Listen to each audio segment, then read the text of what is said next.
Buy wisely. Buy for flavor.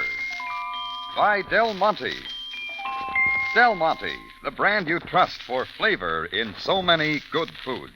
Time now for Rocky Jordan, brought to you by Del Monte Foods, the brand preferred by more women than any other line of canned fruits and vegetables in the world.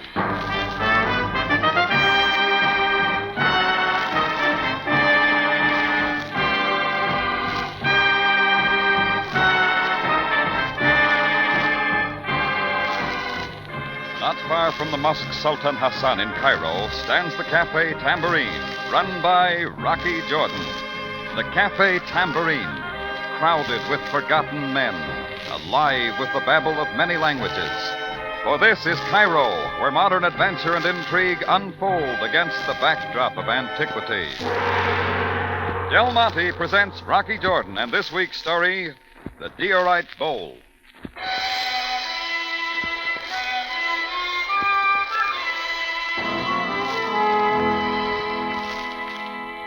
I had just opened up the Tambourine that morning and was back in the kitchen glancing over the menu for the day. Chris, my bartender, came in, nodded toward the front, said somebody wanted to see me. So I went out through the cafe, and there at the door, peering nervously in from the street, stood a skinny little girl, 12 or 13 maybe, dressed in the robes of the fella Heen. A small vessel was clutched in her hands, and what I noticed most was the strange look of anxiety and fear on her soft, round face. The same fear sounded in her voice. Most kind Effendi Jordan. That's me, little lady. What can I do for you? My father sends his humble regrets that he could not come today. Your father? El Mahmoud, he who brings the honey. Oh, El Mahmoud, of course. Well, he's told me all about you. I am the daughter, Sharon. If you will take the honey... Sure. Come in, Sharon. Come in. No, I cannot enter. I will go now. Wait a minute, Sharon. We got some money coming, remember? Oh, the money, yes. If you would get it quickly, sir. She waited there as I set the vessel of honey on a shelf behind the bar, then went to the till for some cash. El Mahmoud had been making his deliveries to my Tambourine regularly for a long time. I needed honey for one of my mixed drinks, and the fine product from his apiary seemed especially good. Or maybe it's just that I liked El Mahmoud. I was surprised that he hadn't shown up himself, and the actions of his daughter had me wondering. There you are, Sharon. Mutashakir, Effendi Jordan. Why didn't your father come in this morning? My father remains at the farm. I was sort of hoping to see him. We always had coffee together. Is everything all right with him? Please, Effendi, if you would permit me to depart. Of course, Sharon. Come on, run along. Give El Mahmoud my regards. She was quickly running away, and I was sure now her worry was connected some way with her father. As I stood watching, I saw a short, plump man in continental dress appear out of a doorway. The greedy eyes in his pudgy face shifted my way for a second, then he drifted after Sharon. I kept thinking about it as I finished up the Tambourine and finally decided to find out from her father what it was all about. I drove across Cairo, south along the river, and into the hills that fringe the desert. Soon I pulled into El Mahmoud's little farm, past the pigeon roosts at the gate and onto the house. Down the hill beyond were his well-kept apiaries swarming with bees that fed on clover fields from the Nile below. Nobody was outside the house, so I knocked and waited. Who is that? It's Rocky, El Mahmoud. Mind if I come in? Effendi Jordan, welcome to my humble home. Thank you. Is your daughter here? She has retired to the other room. But why would you ask of her? Just a little worried, El Mahmoud. Is something wrong? Wrong? Sharon was frightened when she came to my cafe. When I asked about you, she wouldn't answer. She ran away crying. Please, do not be concerned. She is but a sensitive child. No, there's something else, El Mahmoud. A short, pudgy man trailed her away from the cafe. Now, look, maybe it's none of my affair, but if you're in trouble, I'd like to help. Effendi, I deeply respect your most gracious friendship, but what transpires is not for you. The man following wasn't one of your people. I beg you, concern yourself no more. Who was he? What do you want? Why are you locking yourself up in this house? All right. Maybe I'd better drop it. Oh, wait. Forgive my poor hospitality. I will have Sharon prepare the coffee. We will drink together. Huh? Do you think you better answer that? Maybe I'd better. No, I will answer. He moved hesitantly to the door, slid back the latch, turned the knob, and cracked it just a little. And all at once, the door slammed open wide. Propelled by the heel of a hulking Turk who strode heavily in. He had thick, sneering lips and a long, pointed black mustache. His huge hand held a small gun. I have come, El Mamad. I pray you go from my house. What's this about, mister? Who is the American? His name is Jordan. He has no part in this. He will most wisely keep it so. Now, where is it? I cannot tell you. You know of what I speak? The bowl. Get it quickly. Please, if you would but go away and return at another time, then I will be ready to... What is this you say? Did you not make the agreement? It is as you say. However, I must have more time to think. But a little more time. There is no more time. Give it to me. No! But I cannot... Then I will take it in my own way. Perhaps it is on the shelf. No! I swear it is not here. Please, I beg you. So. Soon I will see. Oh, Mama, what's this all about? What's he looking for? Effendi Jordan, I cannot tell. I cannot tell. Enough! Oh, El Mama. You choose to make it difficult. Very well, I will return. Very soon. For the last time. What does that mean? You, Jordan, will come with me back into Cairo. I do not wish you here. I do not wish you here. At all! I don't argue with a gun, so when he waved it toward the door, I went out with the Turk right behind me. He got in the car beside me, and he didn't say any more as we drove back into the city. As we honked our way through a crowded street not far from the Tambourine, he was suddenly out of the car and gone. In another 5 minutes, I was back again in the Tambourine and headed for the phone. Just before I got to my office, a man seated at a back table spoke to me. A moment, Mr. Jordan. He wore the fez of the upper-class Egyptian, and I decided not to pass him up. It is most important, Mr. Jordan. Could it wait for a while? I'm afraid not. I am Kasha Bey of the Egyptian government. Ministry of Antiquities, Mr. Jordan. Oh, I see. What can I do for you? Please sit down. I will explain as quickly as possible. Now, Mr. Jordan, is it possible that you have ever heard of the Diorite bowl? Doesn't mean anything to me. A most wonderful relic of ancient Egypt. 4th dynasty, almost 5,000 years old. Small, but of great value in its proper place. Well, that's very interesting, but how does that concern me? Please, I will continue. There is such a bowl now in the Egyptian Museum, but we have a strong reason to believe that there is still another, equally as valuable. It was unearthed recently, quite by chance, by one of the fellahin while tilling his soil. No, I follow. Go on. It is the law that all such relics, when found, be turned over immediately to the Ministry of Antiquities, for which the finder is paid a fair price. However, there are, shall we say, temptations which sometimes lead the finder to withhold the relic and sell it on the black market for a much higher price. You see. Let's get back to the Diorite bowl. Mr. Jordan, such is the case with the finder of the new Diorite bowl. It came to our attention only recently when he moved to sell it on the black market. What's his name? El Mamad, a good friend of yours, I believe. I thought so. Why come to me, Kasha Bey? You must know where he lives. Oh, why indeed, Mr. Jordan? If we asked, would he not deny? Then in his fear, might he not dispose of it quickly and perhaps even destroy it? At all costs, we must preserve this rare antique. Oh, that makes sense. What about the police? We prefer that they remain out of it until the bowl is quite safe with us. Otherwise, the consequences might be serious. And what am I, the go-between? Correct, Mr. Jordan. As an intermediary, you are a most wise choice. Please assure El Mama that we have no desire to prosecute. The Ministry of Antiquities wants only the Diorite bowl, and at once. How do I convince him? That should be easy. We are still willing to pay a nominal fee, 1,000 pounds, which I leave with you in this envelope, Mr. Jordan. Now, wait a minute, Kasha Bey. I haven't agreed to all this yet. Oh, for a friend, Mr. Jordan, please think it over. Once you have purchased the bowl from El Mamad, you will bring it to me at Talbot House. Until then, Mr. Jordan, I bid you goodbye. Kasha Bey turned and walked out without a second look at the bulky envelope he had laid on the table in front of me. I picked it up, put it in my pocket, went into my office, and finally put my call through to Captain Sam Sabaaya. But by the time he answered, I wasn't sure what I wanted. Cairo Police, Sabaaya speaking. Oh, hello, Sam. It's Rocky. Oh, Rocky. What is on your mind? I'm wondering if you have much contact with the Ministry of Antiquities. Naturally, Jordan.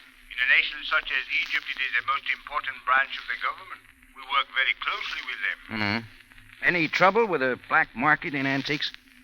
Most assuredly. We are doing everything we can to control it, but a most ticklish business, I might add. Oh, why? You must realize that antiquities are of intangible value and must be preserved at all costs. The police take a hand only when other efforts have failed. Who's Kasha Bey at the ministry? Jordan, there are a great number of employees at the ministry. Do you expect me to know all their names? Tell me, why do you ask? You ever hear of the Diorite bowls? The There is such a relic in the museum. But another one, about to get on the black market, maybe. Jordan, it is time now that you explain the purpose of your questioning. And at once. Oh, just working a crossword puzzle, Sam. Thanks.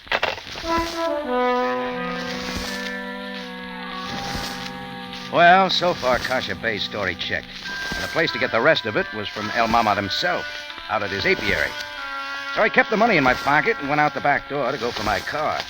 All at once, I wasn't alone. To the wall, Jordan. Quickly. The point of his heavy knife at my throat meant business, and I backed up like he said. He was the pudgy, shifty-eyed character I'd seen earlier that morning following Sharon. He was wearing elevator shoes now, but it didn't help. We meet at last, Jordan. Watch out, you'll cut yourself. Or you. Silence now. I get what I want. Even if it takes following little native girls? You'll keep your hands back while I search. I warn you, this knife... Why didn't you send the Turk around? He gets rough, too. The Turk I do not know. I got news for you. He didn't find anything. But I find something, do I not? An envelope filled with Egyptian pounds. You will need this no more. Look, whatever your name is. But I thought with this you were going to the home of El Mahmoud to get the bowl.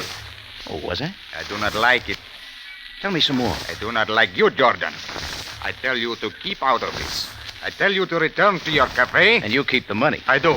I keep the money and give you warning, Jordan. I grabbed for his knife hand and he darted back, the knife clattering to the ground behind him. He whirled and picked it up by the blade, and as I dived in, he swung. The handle glanced off my head the first time, the next time squarely across the face.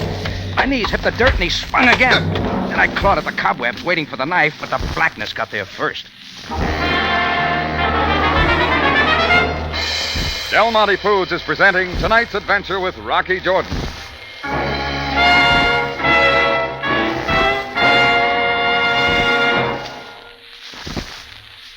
Pass the ketchup, please. That sounds familiar, but it means so much more when you say... Pass the Del Monte ketchup, please. Yes, it means so much more, because Del Monte ketchup does so much. Adds so much zesty, hearty flavor to the foods everybody likes. That's because Del Monte ketchup is made with pineapple vinegar. Pineapple vinegar. Yes, pineapple vinegar. The big secret of Del Monte catsup flavor. Pineapple vinegar is one of the big reasons Del Monte catsup is livelier and more satisfying. Catsup experts say the finer the vinegar, the better the catsup flavor. And pineapple vinegar is superlative vinegar. It has a special way of bringing out every bit of tomato flavor in catsup. It blends perfectly with the special herbs and spices to make the liveliest catsup that ever pleased a man. Yes, pineapple vinegar is the big flavor secret in Del Monte catsup. For real spiced tomato goodness, I wouldn't be without Del Monte catsup. It really makes plain foods come to life. And for all its goodness, Del Monte catsup costs less than many other quality brands. Try Del Monte ketchup. You'll like it.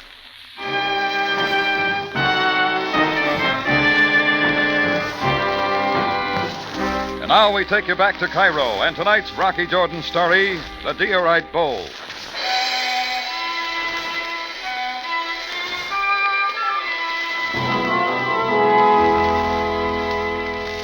When things began to clear, I was still lying in the alley.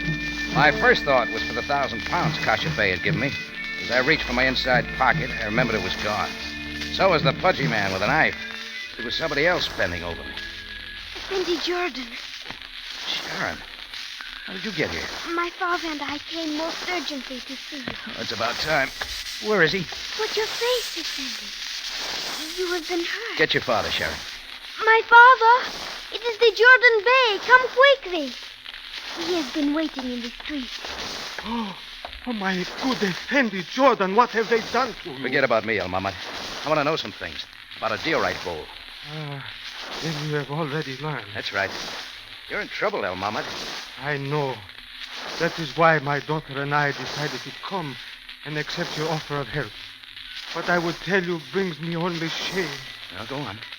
Some time ago, I unearthed in my fields the bowl of which you speak. I was aware at once of its priceless value and hid it away. Didn't you know the law says you turn such relics over to the authorities? They'll pay. I knew, my Effendi, I knew. But I am a most poor man. I knew that I could sell elsewhere for a much greater sum. Finally, after much hesitation, I approached a certain man in Cairo and arranged for the sale. A short, pudgy man, continental dress? As you say. His name is Varios. I agreed to deliver the bowl at the time of payment. But then I began to realize my wrong and sent word to Varios that I had changed my mind. Only you changed it too late. Varios sent the Turk out to convince you. But even before that, I had received most violent threats. But I was sealed to my bargain. You can understand my fear. I knew not what to do. I can tell you that, El Mahmoud. You will help me then, my Effendi? Well, it's simple. Turn over your diorite bowl to the government right away. It is my wish. But Jordan Bey... They won't prosecute. I have their promise. Then you have talked with him about this. Kasha Bey of the Ministry of Antiquities came to see me about it. He's waiting for an answer. Then you may tell him that I am ready. Just one thing, El Mahmoud. The money Kasha Bey gave me to pay you is gone. Varios took it from me. So, the will of Allah. It is just punishment for my great wrong. I took El Mahmoud and his daughter Sharon up to my room over the Tambourine and told them to wait there. My only job now is to get Kasha Bey and bring them together. I picked up the phone, then changed my mind and decided to go get him just in case. Just as I got out the door to the street, a black limousine pulled up and a familiar figure stepped to the curb. Jordan? Oh, hello, Sam. I was just leaving. A moment. I've come for a word with you. Sure, what about? I think you very well know. Not more than an hour ago, you phoned me regarding a relic known as the Diorite bowl. One not now in the hand of the government. When I questioned your interest, I got nothing. I told you, Sam. What you said was only evasion, such as I have come to expect of you, Jordan. Now listen to me. There is something going on, and I intend to know what it is. Don't let me stop you. So, still you will tell me nothing. It would, of course, be futile at this point to warn you away from what does not concern you. And we're both wasting time, aren't we, Sam? Yeah.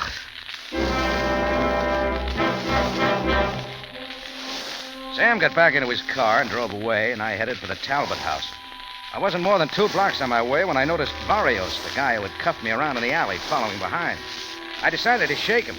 Took only a few blocks, and I reached the Talbot house. I told Kasha Bey El Mahmoud was waiting. Right away, he came with me back to the Tambourine. We all sat down in my office, and Kasha Bey was all business. El Mahmoud, Mr. Jordan tells me that you are ready to turn over to us the diorite bowl. I trust in Jordan Bey's counsel, Kasha Bey. I still say you'd better do it, El Mahmoud. As you advise, Effendi. We hold to our promise not to prosecute. Once the bowl is in the hands of the ministry, neither you nor we need ever speak of this issue. El Mahmoud knows the money's gone. Most regrettable, but it cannot be helped now. Unless we call on the police and tell them... No, I beg you. For the sake of my daughter and I, let us have this done quickly. Very well. Where is the bowl?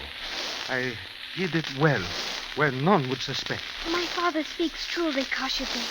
Where is it? The diorite bowl is in one of the hives of my apiary. In this hive, there are no bees, but the bowl is there and safe. And how does one know which hive? It is marked with paint, a cross of yellow. You are telling the truth this time. Before Allah, it is so. Sir, come in. Now, wait a minute. Who's out there in the cafe? You may see for yourself, sir. I enter Kasha Bey. Hold the gun on them, sir. Do not let them move. They will not move. Jordan, it is the rude man who come to my house. What does this mean? Since when does this big Turk work for you, Kasha Bey? Since the beginning of it, Jordan. Is it not yet clear?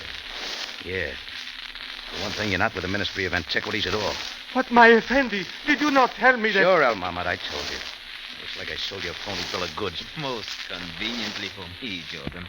Now, allow no one to enter or leave this room until you hear from me. I invite them to try, Kasha Bey. The Turk stood menacingly with the gun as El Mahmoud drew Sharon to him and sat with bowed head. Kasha Bey stepped to the alley door, opened it, and went out. And I stood wondering how I'd let myself be suckered into a deal like this. Looked like we were in for a long wait, but I was wrong again. The shots had come from the alley. We all whirled, and that included the Turk with the gun. I grabbed the chance and slammed down on his arm. He dropped the gun, and I came up with it just that quick. I held it on him as I opened the door and glanced out to see Kasha Bey sprawled face down in the alley, and the back of Barrios running far down as he turned into the street. I knew he'd heard the whole conversation from the window, and I knew where he was going. El Mahmoud, can you hold a gun? If it needs be, Effendi. Take this one here and hold it on the Turk. Shoot if he moves. That I will do also. And Sharon? Yes, Jordan Get Bey. to the phone there on my desk and call Captain Sam Sabaaya, the Cairo police. Tell him to rush some men over here to pick up the Turk in Kasha Bey. And tell him I said to hop out to your father's apiary the quickest way he can. Most quickly I will call the captain. Most quickly. Right away, I was out and driving across Cairo fast, knowing that Barrios was doing the same. Seemed like every camel and donkey and jalopy in Egypt was on the streets to slow me down. But finally, I was out on the winding road leading south. Just at dusk, I pulled up the hill past El Mahmoud's house. I got out and ran down the hill toward the apiaries. Then I saw that Barrios was already there. He had just lifted one of the hives and was picking up a small bowl from underneath. I kept right on going, weaving cautiously around the hives filled with bees already settling for the night. Barrios saw me and started backing up, carefully at first. Have a care, Jordan. No one will take the bowl from me. I kept closing in, still No, weaving and I toward warn him. you, keep back, Jordan. Do not try. I was getting this close, time. too close for Barrios. I watched his hand go to his Well, pocket. if I As use it the came gun out on with a you- gun, I ducked. They missed, but the crack of the gun brought the bees swarming violently from the hives toward the sound. I kicked over a hive for good measure and was running. I made it away with only a couple of stings, and when I got where it was safe to look around, I saw Barrios scrambling away down the hill, slapping wildly at the bees that covered him like a thick-moving blanket. Suddenly, he stumbled and fell rolling. And that's when the bowl flew from his hand, struck a rock, and shattered into a million pieces.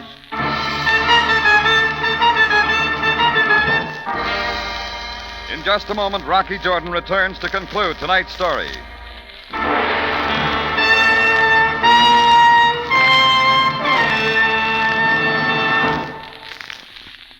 You know, folks, the best way to find out the real value of a cooking sauce is to ask experienced cooks who use it.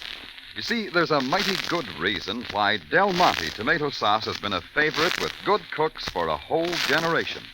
Let Mrs. U.E. Smalley of Pasadena, California, tell us about it. She said, Why, I guess I've used hundreds of cans of Del Monte tomato sauce during the past 26 years. I wouldn't be without it. You like to use a product you know is dependable, and that is certainly true of Del Monte tomato sauce. Every can is nice and smooth. Nobody needs to tell me that Del Monte tomato sauce is made from ripe tomatoes and fine spices. Its flavor tells me that. Food that tastes good does you more good, I always say. And my tomato sauce recipes are family favorites. Del Monte's extra flavor makes any dish better. Thank you, Mrs. Smalley. Yes, in tomato sauce, it's the flavor that counts. And the rich, spiced tomato flavor of Del Monte tomato sauce brings out all the best flavor of the food you cook with it. Del Monte tomato sauce is so low in cost, too, yet it does such big things for dishes like stew, spaghetti, and hash. Next time you go shopping, buy the original tomato sauce, Del Monte. Back now to Rocky Jordan for the conclusion of tonight's story.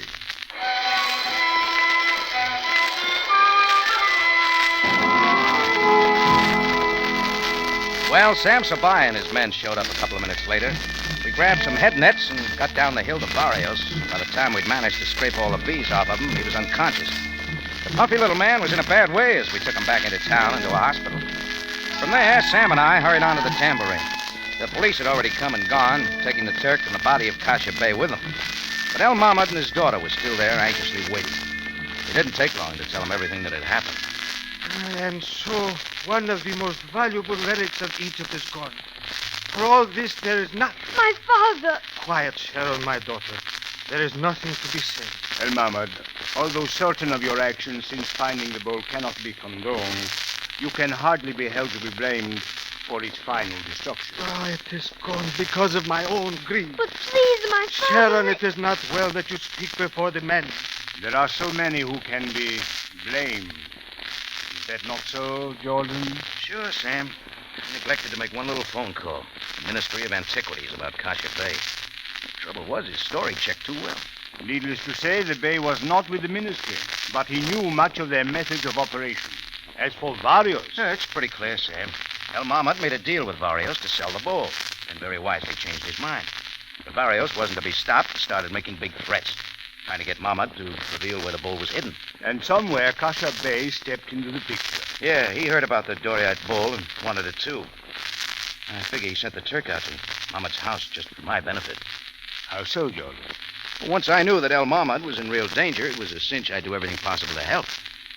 After Kasha Bey's pitch about being with the Ministry of Antiquities, all I had to do was talk Mahmoud into turning the bull over to him. And I did. Now that it is destroyed, what will they do? Well, it is difficult to say. The loss of such a priceless article will not go unnoticed. My father, listen to me Sharon, now. I told you but that... I must speak. The Diorite bull is not lost. What is this you say? I also have a confession to make. I knew where the bull was hidden, and that my father was in danger. It was only for that reason that... What are you saying, Sharon? Only that I took the bowl from the hive, replacing it with a common crock from the kitchen. Then what did you do with the Diorite bowl, Sharon? In the Diorite bowl, I placed the honey and brought it to Jordan Bay only this morning. Jordan. Hold it, Sam. We'll find out. Where are you going? Right here behind the bar. I set it on the shelf in plain sight when she brought it this morning. Yeah, this the one? Oh, careful with it, Jordan. Effendi, it is the one. It is indeed the one. There can be little doubt. A remarkable find. A relic almost as ancient as Egypt itself. Sharon, my child. Did I do right, my father? Ah, by your innocence and love, the grace of Allah has been with us this day. Mahmoud, you can rest assured the Ministry of Antiquities will pay you well. You better take it out of here, Sam, before they catch me mixing drinks in it. I fully intend to, Jordan. When you look on it again, it will be on display at the Museum of Egypt for all to see. I got news for you, Sam. I'll be just as happy if I never see it again.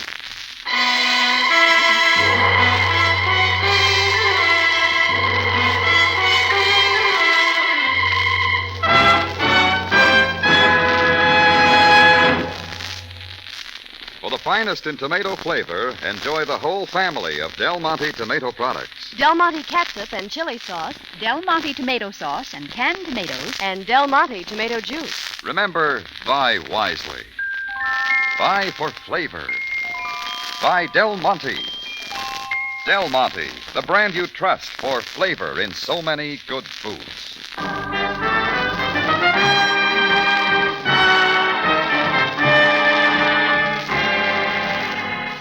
Rocky Jordan, written by Larry Roman and Gomer Toole, stars Jack Moyles in the title role, with Jane Avello as Sam Sabaaya, and is produced and directed by Cliff Howell, with original music composed and conducted by Richard Arant.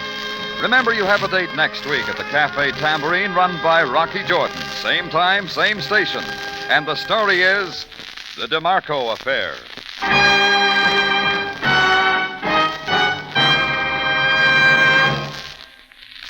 For real country corn patch flavor, buy Del Monte corn. Golden cream style or whole kernel. Both styles, both Del Monte. Both mighty fine. One thing more. Your Red Feather community chest organizations need your help.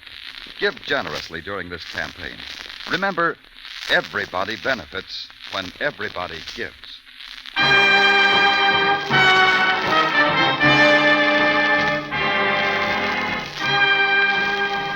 Larry Thor speaking. Rocky Jordan is presented over CBS, the Columbia Broadcasting System.